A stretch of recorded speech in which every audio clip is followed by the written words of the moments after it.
It's a short story by Paul McCann called The Penny Lunch.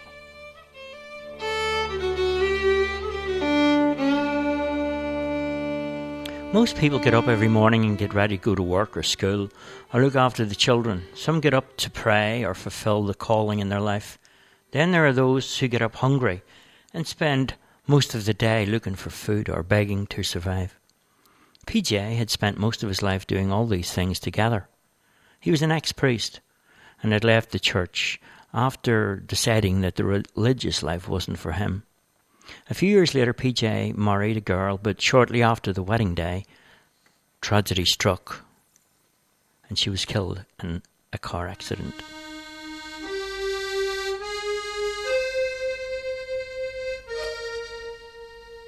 After this tragedy, PJ lost the plot for a while.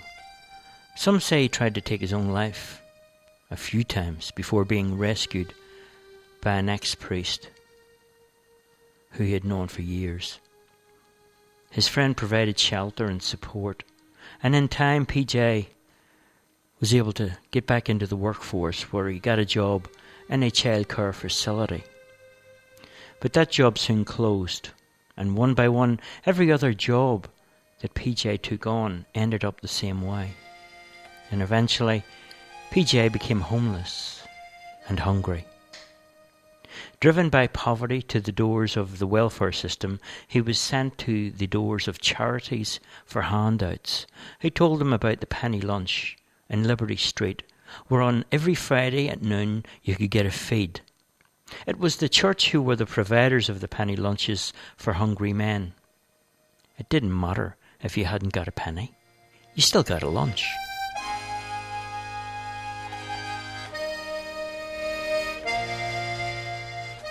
Early one Friday morning, when PJ crawled out from the bus in the depot where he slept at night, he wandered through the empty streets again, looking to kill a few hours before noon, before lunch. He passed by the quay and on to the custom house, and then he noticed a hole in the security fence all around the custom house buildings. So he decided to go in and take a little look around. In an old derelict building, he pushed a door open, and among the rubble and garbage on the ground, he saw a suitcase. PJ opened it and found he had hit the jackpot. To his surprise, the suitcase was filled with money. PJ screamed out, "Thank you, God! I knew you'd come through!" PJ knew the suitcase had been abandoned and left there for him to find, for whatever the reason. So PJ decided that it was time for him to change the circumstances, not only in his life, but also improve the quality of life in others as well. So, PJ was one of those people, I guess, who you rarely meet in life, for he had known both sides of city life. And now he had the ability to make a difference after spending many years walking the streets, the cold, merciless streets, where life had forgotten him and others like him, the vulnerable, the unwanted, the poor, the homeless, and the hungry. Among all these people were children, there were runaways, there were old folk, the addicted, the refugees, those who had slipped through the welfare system into an abyss where they hadn't enough to survive. PJ took a look down at the rags that he wore, and then he decided maybe it was time for him to get a new wardrobe. So immediately he walked off into the town. It was almost time for some of the stores to open, and almost time for him to change his appearance. First he had a haircut and a shave, followed by the fitting of a suit. He felt human again and was able to look the world in the eye. It was amazing the difference it made. PJ purchased a new briefcase and put some of the money from the old suitcase inside. And with the remainder, he put in the old suitcase and left it at the left luggage at the railway station. Now dressed like an executive, he went inside one of the uptown restaurants and sat there alongside the swells at a table for one, where he ordered steak in the works, followed by dessert with coffee and cake. It was intriguing how the waiters spoke to him and how he was treated by those around him who gave him the nod of approval as if he had made it into the secret world of high society, and how plastic it all was, although he did enjoy it for a while. As soon as he had eaten, he paid the bill, and the next thing he wanted to do was to visit his friends down at the penny lunch. He looked at his new wristwatch and saw it was getting close to lunchtime. Along the way he saw a few numbers of the street community, who he recognised, but they never knew him. PJ had the choice to remain the stranger in their eyes, or maybe to stop and say hello. But being aware of the time, he wanted to make the penny lunch before it closed, and so he decided to pass them by on the street, knowing well that he could always catch up with them later on. When he reached the church in the corner, the tall steel gates that surrounded the granite stone building of the penny lunch were just being opened, and the line-up of regulars were filtering into the courtyard to await the doors to be opened to the basement, where people could get a penny lunch. PJ walked in with them and stood amongst them there. Old Skin, as always, sat there on a milk crate by the door, half insane, answering to no one, talking to himself. There was Naylor, who once was a carpenter before he had escaped into liquid paradise. And then there was Tucker, who was a chef before he completely lost touch with reality due to his mind being hijacked by narcotics. And Dopper the derelict, who once owned a chain of clothes stores before the global downturn and the economic crash sent him to the poorhouse. Maxter stood in his old boots with no laces, looking into the faces of the penny lunchers, as if he wanted to speak to them, but never could because he was deaf and dumb since birth. After Maxter's mother had died, he went out to the mercy of the streets and found many others there just like him, and there he stayed. Stitch was there again in the same well-worn donkey jacket. He used to be a tailor before his wife died, and after she was gone, people said he forgot to look after himself, and eventually bent to alcohol and the welfare system, who had sent many of the clients to the penny lunch, as did the charities and the churches around the city. So between all of the penny lunchers, they all had one understanding, which was hunger. They were all accepted by each other, even PJ in his new suit. He took a seat with them, and no one looked at him wrongly, for he too was accepted.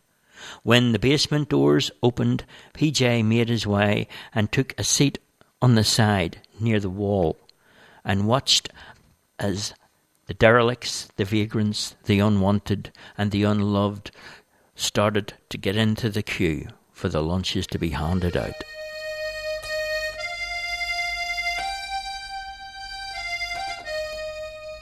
Everyone got the same large, deep bowl of broth and a thick slice of bread, buttered thickly from edge to edge. PJ sat beside Old Skin and looked on, never speaking a word. He smiled as Skin finished the soup in seconds. Like an animal, he had devoured the bread and soup. Now nourished and satisfied, Skin lifted his eyes and looked up into PJ's face, where PJ sat smiling and said, "I've never seen anyone eat like that before." Skin replied, "I haven't ate since last Friday." PJ reached out his hand and he said, "Don't say nothing to nobody. Okay, Skin, now this money is for you." He handed over a large bundle of notes.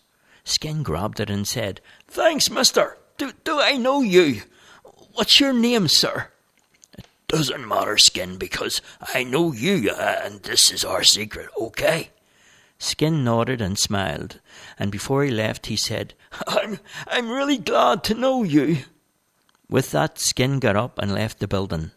During the time that the penny lunch was on, he quietly took a seat with everyone, and PJ said the same thing to everyone, handing over an amount of cash to each of them.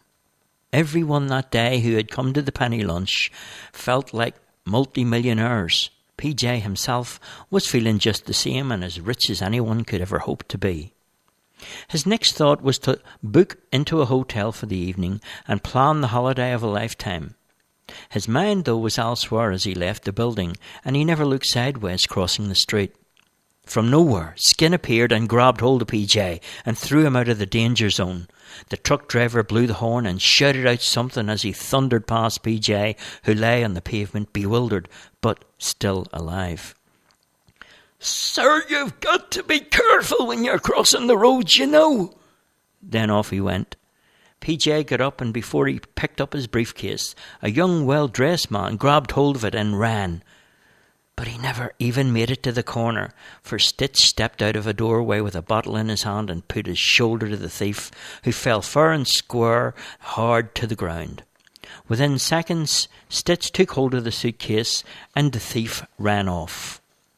PJ approached Stitch and said, "Thanks, Stitch."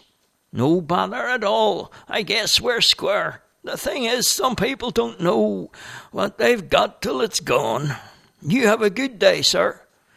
As PJ walked down through town, he saw Dapper in a clothes shop looking at some clothes, and he saw Maxter in a shoe shop looking at some new shoes. For some unknown reason during the day, PJ had come across everyone that he gave money to at the penny lunch. He found a nice room in a fancy hotel, and he spent time checking out the travel agencies in town. After dinner at the hotel that evening, he enjoyed a sauna and a spa bath before falling into the most comfortable bed he had ever slept in his life. And the next day, PJ packed up the suitcase from the left luggage and put some clothes and toiletries and opened a bank account, making a large deposit, and within the week there he was in Las Vegas, surrounded by glamorous women and good fortune to boot that he had found on the roulette table. And now with his newfound fortune, PJ returned to his hometown and started work on a new project that he called the Penny Lunch Project. It was a dream come true for many when the first of the penny lunch restaurants opened up all around the city. As head chef, Tucker had found new meaning to life and expressed it in the meals that he created. The penny lunch was an overnight sensation, with lots more of the same restaurants opening up all over in different countries. PJ never questioned where the money had come from, and all that he could see was all the good that it had done and the way it had changed the lives of so many people. PJ again found some love in his life, and after a whirlwind romance, they were married, and they lived happily ever after. The end.